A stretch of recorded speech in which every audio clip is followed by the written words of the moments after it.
আগের যে সরকার ছিল বামফ্রন্ট সরকার, বামফ্রন্ট সরকার ক্ষমতা থাকা অবস্থায় লক্ষ লক্ষ মানুষের জন্য এক গ্লাস পানিরও ব্যবস্থা করে নেয়, একটা আলোরও ব্যবস্থা করে নেয়, একটা উজুখানার ব্যবস্থা করে, একটা টয়লেটও ব্যবস্থা করে দেয়। এই সরকার ক্ষমতায় আসার পরে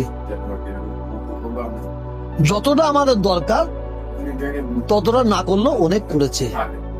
এটা আমাকে মানুষ হিসেবে সত্য কথা বলতে হবে। কিন্তু প্রতি বছরে এই ঈশ্বরের সবকে উপলক্ষ করে এই সরকার তীর্থযাত্রীদের জন্য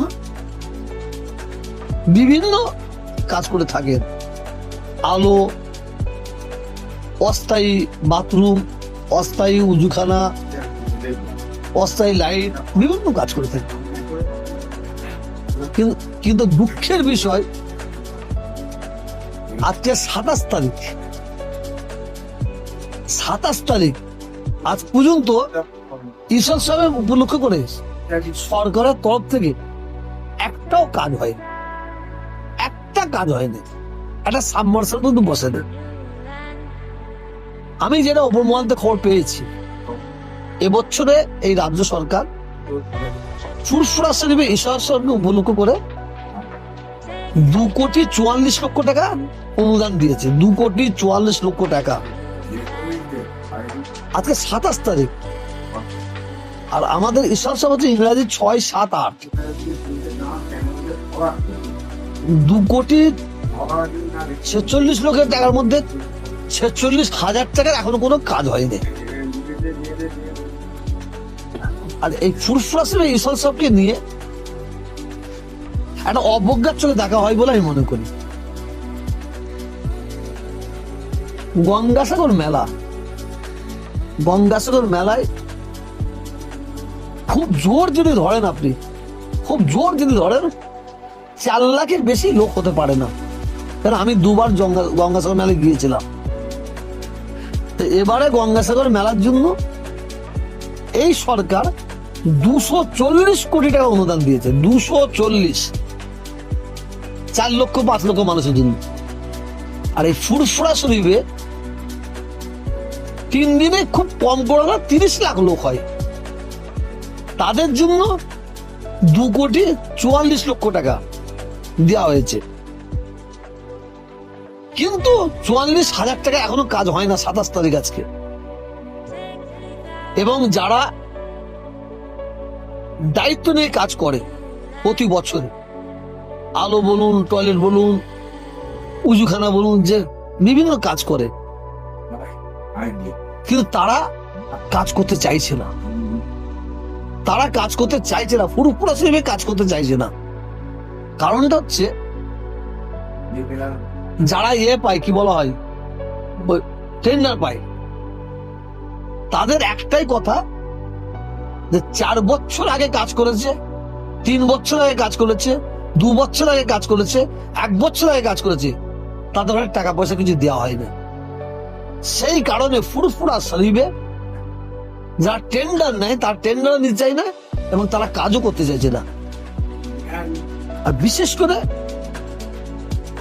আমার মনে হয় পশ্চিমবঙ্গের মুখ্যমন্ত্রীকে আড়ালে রেখে এই সরকারের বদনাম করার জন্য প্রশাসনের তরফ থেকে একটা চক্রান্ত চলছে বলে আমার মনে হচ্ছে। আর আমাদের এলাকার যে বিধায়ক সেনাশিস চক্রবর্তী, ওর তো কোনো গুরুত্বই নেই এখানে জাঙ্গিপাড়ায়। ডিএম অফিসে ফুরফুরা শরীফে কিছু পীরজাদা নিয়ে একটা মিটিং করেছে, তাদের সঙ্গে কি ব্যবহার করা হয়েছে আমি ঠিক জানি না। তারপরে দ্বিতীয় মিটিং হয় বিডিও অফিসে। বিডিও অফিসে একজন ছাড়া কোনো পীরজাদা যায়নি। আর তার সঙ্গে একজন ব্যক্তি আছে, সে আমাদের ফুরফুরা শরীফে কেউ নাই, আমার দাদাজুদের আওলাদের কেউ নাই। তার পরিচিত হচ্ছে একটা চিটিং বাজ, তার পরিচিত হচ্ছে তিহার জেল খাটার মাল সে। আর তার সঙ্গে একজন পীরজাদা নিয়ে বিডিও অফিসে গিয়েছিল, অন্য কোনো পীরজাদা ছিল না। কেন, কিসের জন্য? যখন ডিএম অফিসে মিটিং করা হয়, যারা ফুরফুরাসের মেন বয়স্ক, তাদের ঘরে খবর দেওয়া হয় না, তাদের বলা হয়নি।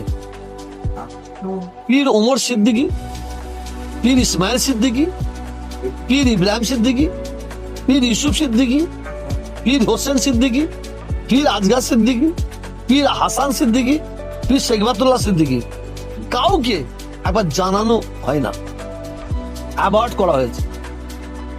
পীরজাদা জবিউল্লাহ সিদ্দিকী, পীরজাদা জিয়াউদ্দিন সিদ্দিকী, পীরজাদা সোহবান সিদ্দিকী, পীরজাদা কুয়াফা সিদ্দিকী, পীরজাদা হুজাইফা সিদ্দিকী, পীরজাদা নুরুল্লাহ সিদ্দিকী,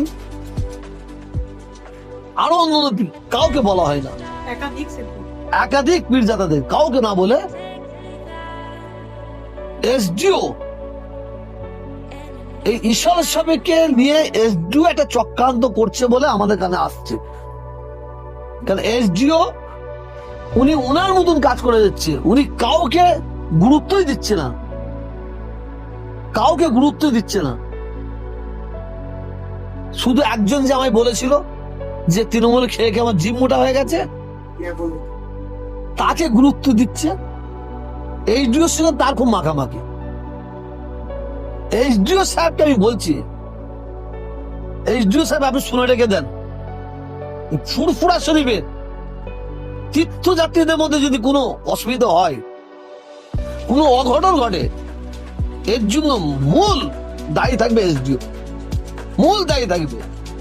কেন এসডিও বড় চক্রান্ত করছে বলে আমি মনে করি।